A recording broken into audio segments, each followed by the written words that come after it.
Dia dengan sengaja menunjukkan bra putih, tapi bos hanya sekilas melirik. Kemudian dia serius membaca naskah. Keesokan harinya dia mengganti baju longgar lagi, dengan sengaja menunjukkan pesona di depan penulis. Dan menyadari dia sudah berkeluarga, penulis sekali lagi menahan nafsu. Kemudian mendengar tokoh utama dalam novel memiliki bekas luka di bahu. Asisten yang sedang mengetik tegas membuka baju, memberi isyarat bahwa dia juga memiliki bekas luka serupa di bahu. Menghadapi isyarat yang terus-menerus dari asisten, penulis akhirnya tidak bisa menahan diri. Dia mulai meraba bahu asisten dengan penuh perasaan. Melihat asisten tidak menolak, penulis kemudian mencium dengan berani. Namun tidak menyangka tindakan melampaui batas ini akan membuat keluarganya hancur. Apakah aku salah paham? Kamu terus memberi isyarat padaku. Sungguh tidak bisa dipercaya. Kamu mau kemana? Aku akan pergi. Lucy tidak banyak bicara. Kemudian dia pergi ke kantor pengacara dengan ibunya untuk berkonsultasi tentang kompensasi pemecatan dan pelecehan. Mengetahui bahwa bosnya adalah penulis terkenal di daerah itu, pengacara langsung bersemangat. Dalam waktu singkat, mereka menghitung kompensasi mediasi senilai jutaan. Lucy menganggapnya terlalu berlebihan. Namun ibunya yang rakus mendengarnya, langsung memuji profesionalisme pengacara. Kemudian Lucy diminta untuk menandatangani kontrak penunjukan.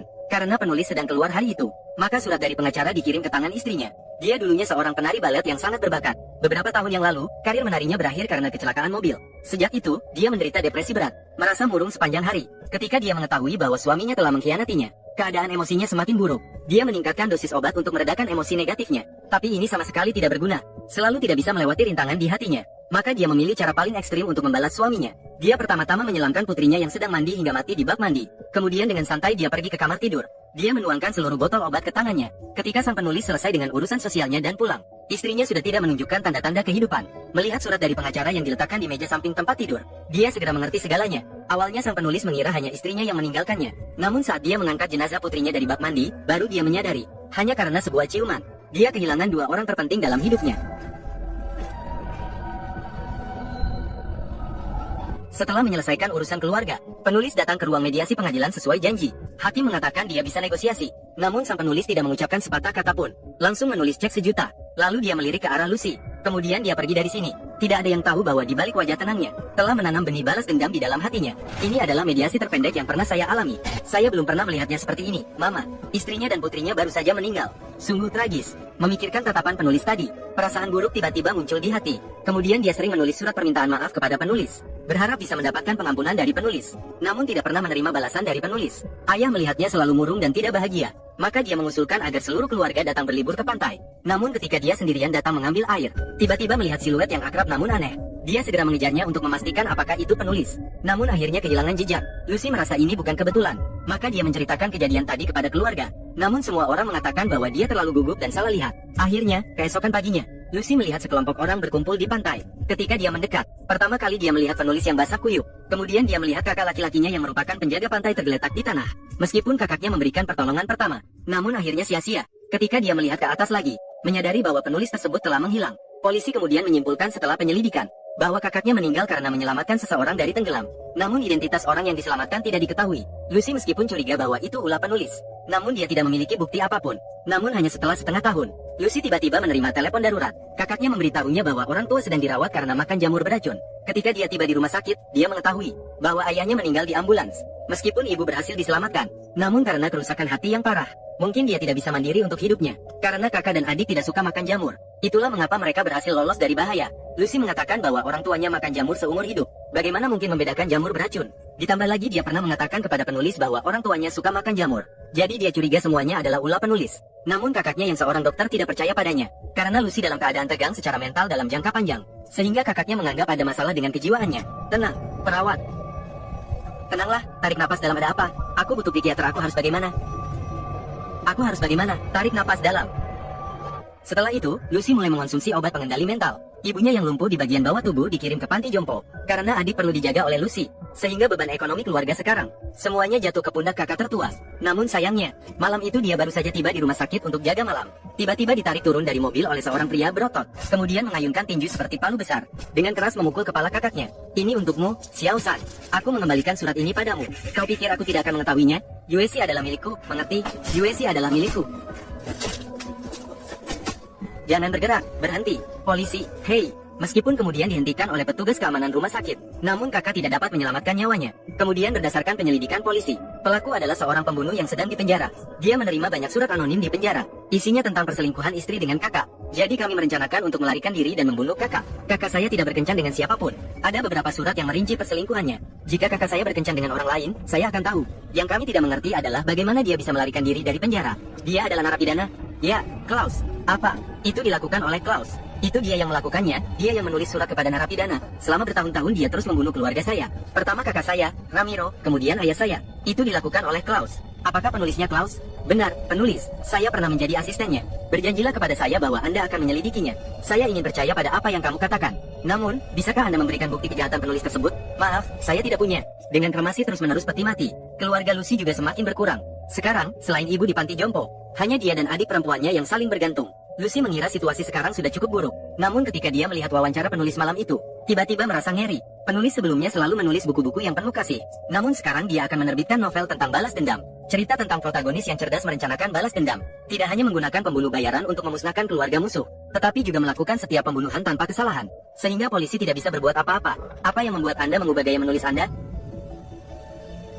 Saya bertemu dengan seorang mus yang luar biasa. Ketika itu diucapkan, seketika membuat Lucy merasakan ketakutan lagi, dan semakin yakin bahwa pembunuh di balik layar adalah penulis. Menyadari bahwa penulis tidak akan berhenti, maka Lucy memutuskan untuk tidak lagi diam dan menunggu. Malam itu, dia menggunakan uang tipu daya untuk menyewa seorang wartawan. Kemudian dia menceritakan kronologi kejadian dari awal hingga akhir. Dia ingin wartawan mengungkap konspirasi penulis, berusaha mendapatkan petunjuk. Meskipun wartawan merasa semuanya sangat tidak masuk akal, tapi setelah mendengar Lucy menawarkan bayaran tinggi 200.000, dia memutuskan untuk mencoba. Namun untuk mengungkap konspirasi penulis, saya sulit percaya dia salah.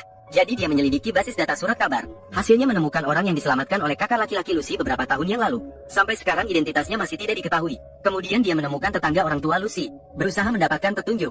Kejadian yang terjadi pada orang tuanya. Sangat aneh, bukan? Sangat membingungkan. Apakah menurutmu ada rahasia di baliknya? Saya sulit percaya dia salah. Dia sangat paham tentang jamur. Tetangga mengatakan hanya ada dua kemungkinan. Yang pertama adalah orang tua salah mengenali jamur beracun. Yang kedua adalah adanya pengkhianat di dalam rumah. Tidak ada kemungkinan ketiga sama sekali. Meskipun analisis tetangga itu masuk akal, namun spekulasi tanpa bukti ini tidak berguna bagi wartawan. Kemudian dia pergi ke kantor polisi untuk menanyakan pelaku pembunuhan kakaknya. Namun sang kapten mengatakan alasan pelarian pelaku adalah karena telah membujuk penjaga penjara. Kasus ini tidak ada hubungannya dengan penulis. Klaus, aku sudah menemuinya, dia benar-benar malang. Dia kehilangan istrinya dan anak perempuannya. Wanita gila itu, Luciana, terus mengganggunya. Benarkah? Ya. Dia sering datang ke sini dan membuat keributan. Dia meminta saya untuk menangkapnya dengan cara apapun, sungguh merepotkan. Tapi tunggu dulu, dengarkan. Jadi, tidak ada hubungan sama sekali antara Klaus dan kasus pembunuhan? Tidak ada sama sekali. Setelah mengatakan itu semua, kapten akhirnya menasihatinya untuk tidak percaya sepenuhnya pada omongan Lucy. Akhirnya, dia adalah seorang pasien gangguan jiwa. Banyak hal yang dia bayangkan. Saat itu dia melihat panggilan dari Lucy. Dia memutuskan untuk menolak. Sekarang dia tidak percaya pada siapapun. Untuk menghilangkan keraguan di hatinya, jurnalis memutuskan untuk mewawancarai penulis secara langsung. Dia mencetak semua hubungan antara tiga kasus ini dengan penulis. Jika diambil satu persatu, bisa dikatakan ini kebetulan. Namun ketiga kasus ini terkait dengan penulis. Jadi jurnalis merasa ada yang mencurigakan. Namun penulis tidak langsung menjawab pertanyaannya, melainkan memberikan contoh dengan melempar koin. Kamu pasti tahu jika melempar koin sekali, kemungkinan munculnya sisi depan dan belakang sama. Benar, ini tidak berarti setiap kali melempar koin sisi depan, belakang bergantian. Penulis menyatakan bahwa ketiga kasus ini hanya kebetulan terkait dengannya. Hanya itu. Jadi kematian-kematian ini hanyalah serangkaian nasib buruk. Saya tidak mengerti apa yang patut diragukan. Lucy kehilangan 3 anggota keluarganya selama 10 tahun ini. Sedangkan saya kehilangan 2 orang pada hari yang sama. Tapi kalian tidak pernah mempertimbangkan perasaanku. Jika kalian tidak punya bukti, menulis sembarangan di surat kabar hanya akan memperpanjang penderitaanku. Jika kalian tidak punya bukti, menulis sembarangan di surat kabar hanya akan memperpanjang penderitaanku. Setelah mendengar penulis tersebut dengan mulus mengubah konsep, jurnalis tiba-tiba merasa sangat malu dibandingkan dengan kegilaan Lucy. Saat itu, dia lebih cenderung percaya pada penjelasan penulis, kemudian pergi dengan rasa bersalah. Sementara Lucy pada saat itu sama sekali tidak tahu bahwa bencana akan segera menimpanya. Hari itu setelah dia menerima telepon dari adiknya yang belajar balet, kemudian pergi ke panti jompo untuk mengunjungi ibunya. Namun ketika dia baru saja keluar dari pintu dan hendak pulang, tiba-tiba melihat penulis di toko perhiasan sebelah. Menyadari bahwa dia selalu dalam bahaya, maka dia segera membawa adiknya pulang. Namun yang membuatnya kaget adalah, pada malam itu, asrama lansia tiba-tiba terbakar. Setelah wartawan tiba di lokasi, melihat tumpukan mayat di pinggir jalan. Salah satunya adalah Ibu Lucy, dan pelaku pembakarannya ditangkap di tempat. Dari buku yang ditemukan di dalam tasnya, tidak sulit untuk menyimpulkan bahwa pelaku pembakarannya adalah penggemar setia seorang penulis. Wartawan ingin bertanya apakah ada orang yang memerintahkan di belakang. Namun polisi memberitahunya bahwa pelaku pembakarannya adalah orang gila. Tidak bisa menanyakan apapun. Saat Lucy tiba di lokasi, langsung menyalahkan semua tanggung jawab pada wartawan. Sekarang apakah kamu percaya padaku? Apakah kamu masih berpikir bahwa Klaus muncul di sini masuk akal? Jika kamu mempublikasikan apa yang kukatakan, ibuku masih hidup sekarang. Ibumu ada di sini. Luciana. Jurnalis yang mendengar ini langsung bingung. Dia tidak tahu harus percaya siapa. Sementara Lucy kehilangan orang-orang terdekatnya, menyebabkan kondisinya semakin parah. Hanya dengan meningkatkan dosis obat bisa meredakan. Namun penulis tidak membiarkannya begitu saja. Suatu hari, dia secara tidak sengaja mendengar percakapan adiknya dengan sahabatnya. Barulah dia tahu adiknya sering berhubungan dengan penulis secara pribadi. Dan dia juga membawa buku baru yang akan segera diterbitkan oleh penulis. Memikirkan bahwa adiknya yang tersisa akan segera menjadi korban. Dia tidak bisa lagi tetap tenang. Harus mengakhiri semuanya dengan penulis. Maka dia mencari jurnalis. Meminta bantuan agar bisa bertemu dengan penulis. Waktu segera tiba pada hari peluncuran buku baru. Jurnalis menggunakan identitasnya. Berhasil membawa Lucy masuk ke tempat acara. Saat itu, penulis sedang mempromosikan bukunya sendiri. Melihat Lucy tiba di tempat tersebut, dia segera mulai bercerita tentang plot balas dendam. Mata ganti mata, nyawa ganti nyawa. Dalam novel baru ini, pembalasan dendam. Kamu sudah berhasil melakukan balas dendam sempurna. Keadilan. Semuanya sudah selesai.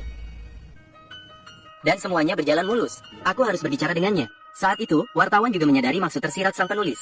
Maka dia segera turun membantu menyampaikan pesan kepada Lucy. Tidak lama kemudian, sang penulis kemudian tiba di lantai 4. Kamu sudah berhasil melakukan balas dendam yang sempurna. Kamu masih ingin melakukan apa? Ini baru dihitung jika aku mengatakannya. Aku sudah merasakan penderitaanmu sendiri. Kamu masih ingin menghukumku sampai kapan? Sampai kapan? Orang yang satu-satunya bisa mengakhiri ini adalah kamu. Valentina di mana? Aku bersumpah dengan kenangan putriku. Valentina tidak akan terluka. Klaus. Mengapa kamu datang? Tidak. Barulah saat ini wartawan akhirnya percaya. Apa yang Lucy katakan sebelumnya ternyata benar. Ketika dia datang ke pemakaman Lucy, menemukan adiknya terlibat dengan sang penulis. Bisakah kamu menunggu di luar? Aku akan segera keluar. Aku masih tidak tahu apakah ini sama seperti dalam novelmu. Konspirasi jahat yang sempurna. Atau hanya sekadar rangkaian sial. Miliki keduanya. Dia bisa menjadi putrimu sekarang. Dia masih di bawah umur. Dia akan berusia 18 tahun minggu depan. Persamaan kita lebih kuat daripada prasangka. Kita semua kehilangan keluarga. Kamu adalah pembunuh. Binatang. Kata-katamu sama seperti Luciana. Jika aku jadi kamu, aku akan berhati-hati. Nasibmu mungkin akan seperti dia. Saat itu, jurnalis tiba-tiba tersadar. Penjahat itu sendiri tidak menakutkan. Yang menakutkan adalah jika penjahat itu berbudaya.